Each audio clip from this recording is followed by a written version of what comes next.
Formula ఈ car రేసులో కేటీఆర్ తప్పు చేశారని తెలంగాణ పీసీసీ చీఫ్ మహేష్ కుమార్ గౌడ్ ఆరోపించారు. మీడియాతో చిట్చాట్ చేసిన పీసీసీ చీఫ్ కేటీఆర్కు శిక్ష తప్పదన్నారు. మూసీ సుందరీకరణను కేంద్ర మంత్రి కిషన్ రెడ్డి అడ్డుకున్నారని అన్నారు.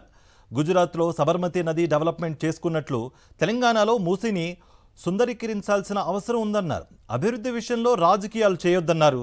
బీసీ రిజర్వేషన్ బిల్లు కేంద్రం దగ్గర పెండింగ్ ఎందుకు ఉందో కిషన్ రెడ్డి చెప్పాలని డిమాండ్ చేశారు.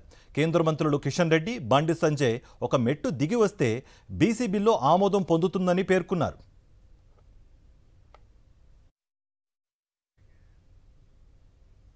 ఫార్ములా ఈ కార్ రేసులో కేటీఆర్ తప్పు చేశారని తెలంగాణ పీసీసీ చీఫ్ మహేష్ కుమార్ గౌడ్ ఆరోపించారు. మీడియాతో చిట్చాట్ చేసిన పీసీసీ చీఫ్ కేటీఆర్కు శిక్ష తప్పదన్నారు. మూసీ సుందరీకరణను కేంద్ర మంత్రి కిషన్ రెడ్డి అడ్డుకున్నారని అన్నారు. గుజరాత్లో సబర్మతి నది డెవలప్మెంట్ చేసుకున్నట్లు తెలంగాణలో మూసీని సుందరీకరించాల్సిన అవసరం ఉందన్నారు. అభివృద్ధి విషయంలో రాజకీయాలు చేయొద్దన్నారు. బీసీ రిజర్వేషన్ బిల్లు కేంద్రం దగ్గర పెండింగ్ ఎందుకు ఉందో కిషన్ రెడ్డి చెప్పాలని డిమాండ్ చేశారు. కేంద్ర మంత్రులు కిషన్ రెడ్డి, బండి సంజయ్ ఒక మెట్టు దిగి వస్తే బీసీ బిల్లు ఆమోదం పొందుతుందని పేర్కొన్నారు.